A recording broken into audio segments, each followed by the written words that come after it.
Assalamualaikum warahmatullahi wabarakatuh. Saya di sini Nur Azmiatun Nafisah. Saya akan menjelaskan atau mempresentasikan matkul tafsir linguistik, yang mana di sini itu adalah tugas UTS. Nah, di sini saya mengambil tema analisis semantik pada kata dhaif pada surat An-Nisa ayat 28 dan surat Ar-Rum ayat 54. Nah, sebelum kita masuk ke pembahasannya, kita menjelaskan dulu apa sih semantik itu apa. Nah, di sini semantik adalah ilmu linguistik yang mempelajari makna bahasa. Jadi semantik adalah mempelajari makna bahasanya. Makna dalam ayat itu loh, maknanya dipelajari. Itu semantik. Nah, di sini menurut Umar, semantik adalah ilmu yang membahas makna atau studi tentang makna. Kedua, cabang linguistik yang objek kajiannya terfokus pada teori tentang makna. Nah, intinya sama membahas tentang maknanya. Lanjut. Nah, di sini dhaif secara bahasa itu berasal dari kata do, ain, sama fa, yang artinya lemah, tidak bertenaga, lembut, tidak keras hati, dan tidak tegas. Berarti bisa diartikan bahwa dhaif itu adalah orang yang lemah lembut sekali. Biasanya kalau orang lemah lembut itu biasanya gampang nangis gitu. Nah, terus selanjutnya di sini juga Allah menggambarkan sifat manusia di dalam Al-Quran itu sangat banyak. Salah satunya kata dhaif, sifat dhaif. Nah, ini di dalam Al-Quran kata dhaif disebut dalam kan surat An-Nisa ayat 28 dan surat Ar-Rum ayat 54. Nah, surat An-Nisa itu dia tergolong surat Makkiyah. Nah, kenapa kok dinamakan surat An-Nisa? Kenapa? Karena di surat itu dia selalu membahas tentang wanita. Nah, tapi kalau surat Ar-Rum itu termasuk golongan ralat. Kalau An-Nisa itu surat Madaniyah, kalau surat Ar-Rum itu Makkiyah. Nah, kenapa dia kok disebut Ar-Rum?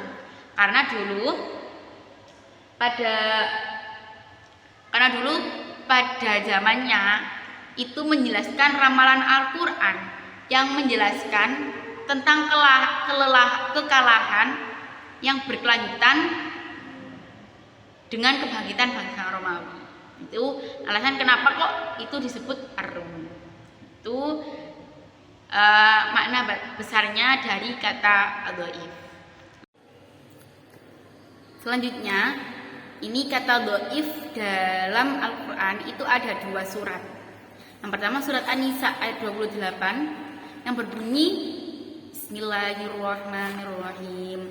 Yuridullahu an yukhaffifa 'ankum wa khuliqal insanu dha'ifa. Yang kedua surat Ar-Rum ayat 54 yang berbunyi Bismillahirrahmanirrahim. Allahul ladzi khalaqakum min ba'di dha'fin tsumma ja'ala min ba'di dha'fin quwwah tsumma ja'ala min ba'di quwwatin dha'fan wa shaybah yakhluqu ma yasha' wa huwal 'alimul qadir. Itu ketika kata dhaif pada ayat Al-Quran. Nah, di surat Ar-Rum itu kata dhaif itu diulangi beberapa kali. Terus selanjutnya membahas tentang analisis semantik kata dhaif. Nah, ini dibagi menjadi 2. Yang pertama makna dasar dhaif, yang kedua makna relasional. Nah, makna dasar dhaif ini adalah makna dhaif secara umum digunakan dalam Al-Quran, berarti salah satu sifat yang ada dalam diri manusia. Berarti kata dhaif ini adalah lemah. Intinya dhaif itu secara global, secara makna, secara global itu lemah. lemah lembut,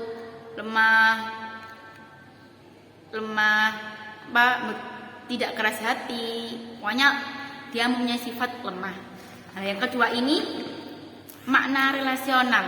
Nah, makna relasional ini dibagi menjadi dua. Yang pertama analisis sintagmatik dan yang kedua analisis paradigmatik. Nah, analisis sintagmatik ini juga dibagi menjadi dua. Yang pertama dhaif yang bermakna lemah dengan godaan. Ini disebutkan dalam Quran surat An-Nisa ayat 28. Yang mana ini dijelaskan bahwa ada seorang laki-laki itu dia tidak bisa menahan dengan godaannya wanita. Nah, makanya di sini dhaif yang bermakna lemah dengan godaan. Nah, itu godaannya wanita itu orang laki-laki tidak bisa menahan. Tuh. Terus selanjutnya yang kedua. Yang kedua itu dhaif bermakna lemah dalam fisik. Disebutkan dalam Quran surat Ar-Rum ayat 54 yang ini berdasarkan menjelaskan tentang titik kelemahan manusia dalam segi fisik. Karena dari awal penciptaannya manusia itu sama Allah sudah memberikan pengetahuan yang tertulis dalam Al-Quran. Berarti manusia bersifat lemah itu sudah ditulis di dalam Al-Quran. Karena setiap manusia itu mempunyai sifat lemah.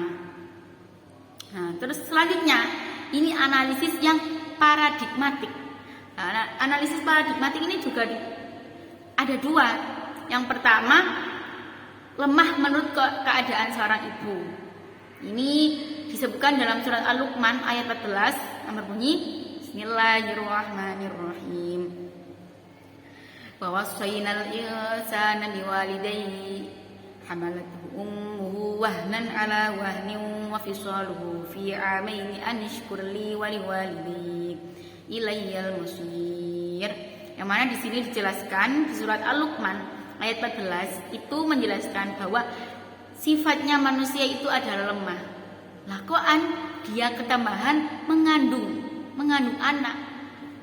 Makanya di sini disebutkan seorang perempuan adalah makhluk yang lemah, kemudian bertambah lemah ketika dalam keadaan mengandung.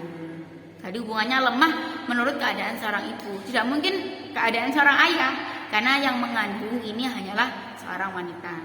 Terus yang kedua, kata dhaif pada lemah pada tipu daya setan. Ini disebutkan dalam Quran surat An-Nisa ayat 76. Bahwa di sini dalam satu ayat Allah menyebutkan bahwa manusia itu lemah. Kemudian dan Allah itu juga menyebutkan tentang tipu daya syaitan itu juga lemah. Inna kaida syaitani kana dha'ifa.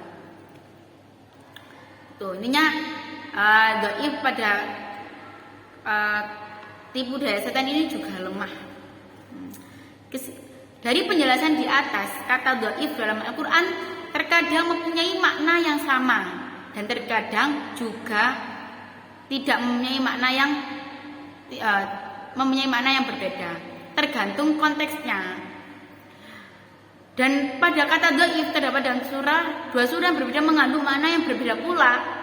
Perubahan makna yang terjadi antara surah An-Nisa dan surat Ar-Rum disebabkan karena perbedaan dalam penggunaannya dan juga untuk peluasan makna. Kesimpulannya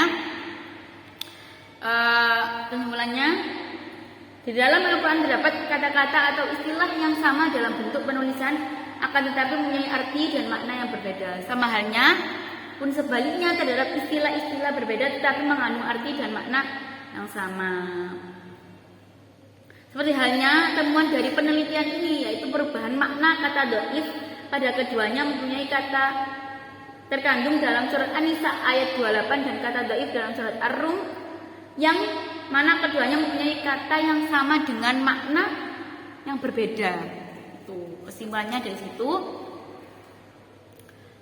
Sekian dari saya. Mohon maaf apabila ada kata-kata yang kurang mengena dan kurang enak di hati.